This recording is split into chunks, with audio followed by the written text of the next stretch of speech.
Welcome to Nuclear Nightmares. Before we get started on our next film, I wanted to say something about my last review. Boy, did it ever suck. Important plot developments were skated over. Excellent performances from Dabney Cole, Barry Corbin and Ali Sheedy were largely ignored. I forgot to add a closing title soundtrack. And as if that wasn't bad enough. Take a look at this. I mean honestly, look at this. I've no idea who United Artists are, have you? I know this is YouTube, and perfection is not demanded here, but this is shit even by my standards. You fucking prat. I've a good mind to do it again. But not today. Today, we shall look at an interesting little film from 1988. Miracle Mile.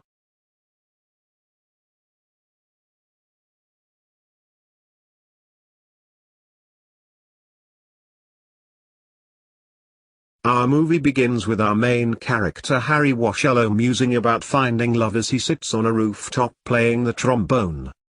As the opening titles begin, we are shown a science documentary on the origins of the universe. It becomes clear that Harry met his intended girlfriend Julie at the Museum of Natural Science. After a school teacher gets the ass with him for teaching children about mammoths, Harry and Julie meet up and go to a restaurant. Their shared compassion for crustaceans leads Harry to spend $1,200 on the whole lobster tank, which they then cast into the sea. How can he afford to do that? Harry has a gig at the bandstand. And Julie brings her granddad along to watch him play. At the same park they bump into Julie's grandmother. And it's clear that there is tension between the elderly couple. It makes Julie very sad that they haven't spoken to each other for 15 years and no reconciliation appears to be in sight. Never mind Julie. Now you know how 1980s Europe felt.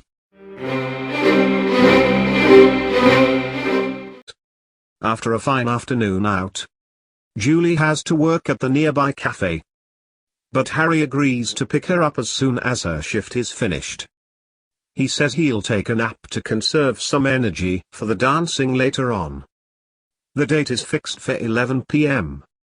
But after the electricity at Harry's hotel goes abolak, his alarm clock fails to go off. And he arrives at the cafe, 4 hours late. A brief chat to one of the staff and an abortive phone call to Julie's apartment confirm to Harry that all is lost. The next phone call thoroughly ices that particular cake. After he leaves a message for Julie and hangs up the payphone, despondent. It begins to ring. On answering, it's clear that something shit is about to happen, if it hasn't already. A particularly nervous caller who believes he's dialed his dad warns Harry of an impending nuclear strike launched by the US. The caller is an airman at a missile silo. Amid frenzied reparations for past errors and urgings to get out of LA, it becomes clear that the world has only 70 minutes to live. At first Harry believes all this to be a hoax. He changes his mind when he hears the sound of machine gun fire and a different voice tell him to forget the conversation and go back to sleep. Oh. Okay then. Harry cannot bring himself to remain quiet. After a serious argument with the door, he informs the other diners and the staff of the cafe that something is dreadfully amiss. I'll say there is. Most of this ensemble cast have the experience and talent to warrant much more screen time and better lines. Most of the customers do not believe his story and they are not shy about saying so. But Harry's insistence makes the blonde government official, who the garbage men were leering over, phones a few big shots she knows to see if there is any substance to it. She can't get many answers, but discovers that a state senator, most of his staff and other high-ranking government officials, both state and federal, have all buggered off to South America at exactly the same time as one another. The cafe owner is disquieted by this revelation so much so that he forces Harry at gunpoint to say it was all a joke. That he had made it up and that a Soviet response to a US surprise attack was not happening. Sorry pal, no dice. You now have 60 minutes before Ivan's rockets significantly increase the special effects budget. With this thought in mind, the blonde government lady forms a plan to get them all to the airport, where they will charter a flight to Antarctica. The trick is getting to the top of a bloody great skyscraper in time to meet the chopper, and before the city is turned into radioactive poo. It's a tough assignment, but they all pile into the cafe owner's van, well, nearly all. One of the garbage men steals Harry's car. Harry is unhappy about all this and demands that they take Julie with them. His request is denied, so, stealing the cafe owner's gun, he demands to be let off, but no one wants to slow down. As the rest of the cafe crew from earlier discuss who else they should take in terms of great minds and Mensa fellows, Harry leaps out of the back of the van and almost breaks his neck. To my astonishment, he manages to get up, and carjacks a passing small-time crook. The first order of business is to find fuel. Harry sees a nearby gas station and orders the two-bit crook to go there. The station is mainly for taxis, and the crook warns they might not be served. Harry brandishes his weapon and insists on trying anyway. As they arrive, the owner walks onto the forecourt brandishing a shotgun. The crook tries to explain the situation, while Harry tries to use a payphone to contact the airman's father. He succeeds, but the old man is in no mood for crank calls. As this blow falls, two police officers arrive and after some preliminary questioning, try to arrest all three of them. The crook sprays petrol from the pumps over the cops, who succeed in setting themselves alight when they try to fire a warning shot. Harry and the crook steal a police car and make their escape, just before the gas station explodes. They head back to Julie's apartment block where it's clear she has taken a Valium. Harry explains the situation to Julie's grandmother, and carries the still unconscious Julie into the elevator in his arms. Julie's grandparents have set their differences aside, and they are reconciled at last. The crook did not wait for Harry to return, and so the grandparents drive off, leaving the young couple to make a break for the heliport without them. As they near the skyscraper, Julie comes to and asks what is going on. Harry tells her some nuclear accident horse shit and hopes to explain more fully later on. At the lift they are followed by two women who appear to be armed with automatic weapons. The lady from the cafe has obviously sent them. These two get involved with preparations and cause no serious harm. At the heliport, they meet a disgruntled yuppie who feels put upon, and only half believes the war has started. There seems to be no sign of a helicopter pilot, so Harry goes back down to street level to find one. Whilst he is gone, Julie hears the yuppie and the two women discussing things like weapons yields and how many warheads the city of LA would have been assigned. She works things out quickly. Entering a fitness center, Harry finds a former army pilot. With the offer of money and a lie involving lethal chemical clouds, he agrees to fly the chopper, but he insists on bringing his boyfriend with him. Harry does not argue. As they leave the fitness center, Harry notices Julie wandering the streets, also in search of a helicopter pilot. As Harry tries to catch up with Julie, the two are embroiled in a shootout involving the crook from earlier and the LAPD. The crook dies cradling his fatally wounded sister in his arms. Julie gets the truth out of Harry as to what is going on, but Harry himself is no longer sure. As the police close in, Harry is conscious of the fact that if the phone call was right, where are the bombs? They should be here by now. The two are resolved to stick things out together, in spite of what might happen. To their surprise, the cops have gone, and little wonder the whole city is slowly descending into chaos as the news is full of unconfirmed reports of nuclear attack.